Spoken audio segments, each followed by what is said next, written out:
અનરાધાર વરસાદથી દ્વારકા જિલ્લાના અનેક વિસ્તારોમાં તારાજી જોવા મળી રહી છે। ત્યારે મુખ્યમંત્રી ભૂપેન્દ્ર પટેલે અસરગ્રસ્ત વિસ્તારોનું હવાઈ નિરીક્ષણ કર્યું છે અને આ સમયે તેમની સાથે મુખ્ય સચિવ રાજકુમાર, અધિક મુખ્ય સચિવ પંકજ જોશી અને ડીજીપી વિકાસ સહાય પણ હાજર રહ્યા।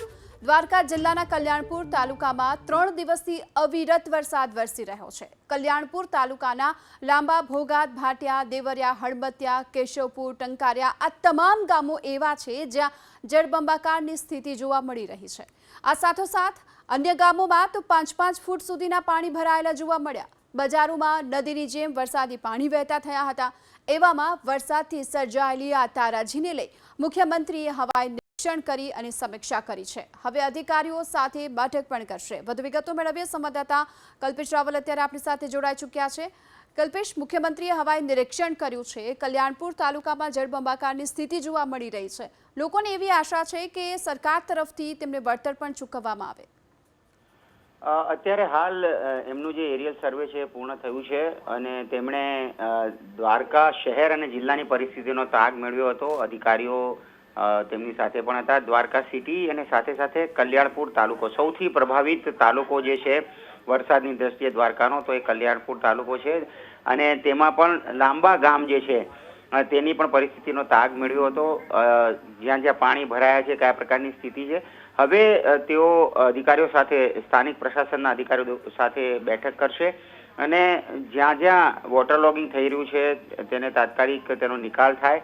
સાથે જ જે લોકો નીચાણવાળા વિસ્તારમાં હતા તેમને હંગામી સ્થળાંતરિત કરવામાં આવ્યા હોય તો તે આશ્રય સ્થાનો છે ત્યાં પૂરતી વ્યવસ્થા કરવામાં આવે અને જ્યાં ખેતીને નુકસાન થયું હોય તો તેનો પણ તાગ મેળવવામાં આવે।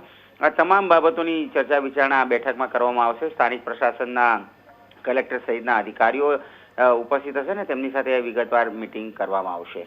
જી આભાર આપનો આ સમગ્ર માહિતી બદલ। તો દ્વારકા જિલ્લામાં જળબંબાકારની સ્થિતિ છે, એવામાં કલ્યાણપુર તાલુકામાં તો તારાજી સર્જાય, જેને લઈ મુખ્યમંત્રીએ આજે હવાઈ નિરીક્ષણ કર્યું, સમીક્ષા કરી છે અને હવે અધિકારીઓ સાથે બેઠક પણ કરશે। જોકે સૌથી મહત્વની વાત એ રહેશે, સરકાર માટે સૌથી પહેલા પ્રાથમિકતા એ રહેશે કે જે જગ્યાઓ પર હાલ જળભરાવ થઈ ચૂક્યો છે, પાણી ભરાઈ ચૂક્યા છે, ત્યાંથી આ પાણીને કઈ રીતે ઓછા કરવા, પાણી કઈ રીતે ઓસરે અને તેને લઈ જે અધિકારીઓ છે તેમને આ અંગે સૂચન આપવામાં આવશે।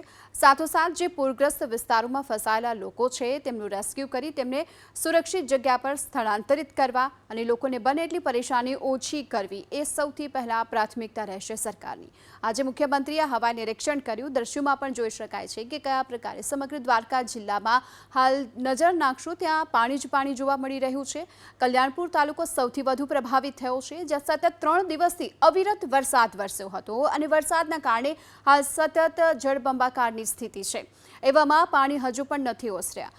આ ખેતરો છે તે પાણીથી તરબોળ થઈ ચૂક્યા છે, નદી નાળાઓ છલકાઈ ચૂક્યા છે, અનેક ગામોમાં 5-5 ફૂટ સુધીના પાણી ભરાઈ ચૂક્યા છે અને એમાં પણ કલ્યાણપુર તાલુકાના લાંબા, ભોગાત, ભાટિયા, દેવરિયા, હળબતિયા, કેશવપુર અને ટંકારિયા આ તમામ ગામો એવા છે કે જ્યાં તારાજીના આ પ્રકારના દ્રશ્યો પણ સામે આવ્યા છે। લોકોને પારાવાર મુશ્કેલીનો સામનો કરવાનો વારો આવ્યો છે।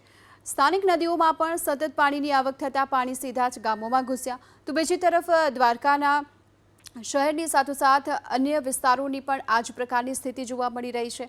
જોકે જે હાઈવેની સાથોસાથ જે રસ્તાઓ છે તે પાણીમાં ગરકાવ થઈ ચૂક્યા છે, અનેક જગ્યાઓ પર વાહન વ્યવહારને પણ અસર પહોંચી છે। બીજી તરફના દ્રશ્યો, જે ખેતરો અત્યારે પાણીથી તરબોળ જોવા મળી રહ્યા છે ત્યાં પણ ખેડૂતોએ જે પાક વાવ્યો હતો તેને પણ નુકસાનની ભીતિ જોવામાં આવી રહી છે। તો ગામોમાં પાણી ભરાવવાની સાથોસાથ લોકોને હવે પાણીની વચ્ચે રહેવા મજબૂર બન્યા છે અને એવામાં જ્યાં લોકો ફસાયેલા છે તેમને ત્યાંથી સુરક્ષિત સ્થળે ખસેડી દેવાની પણ સૂચના પ્રશાસનને આપવામાં આવી છે।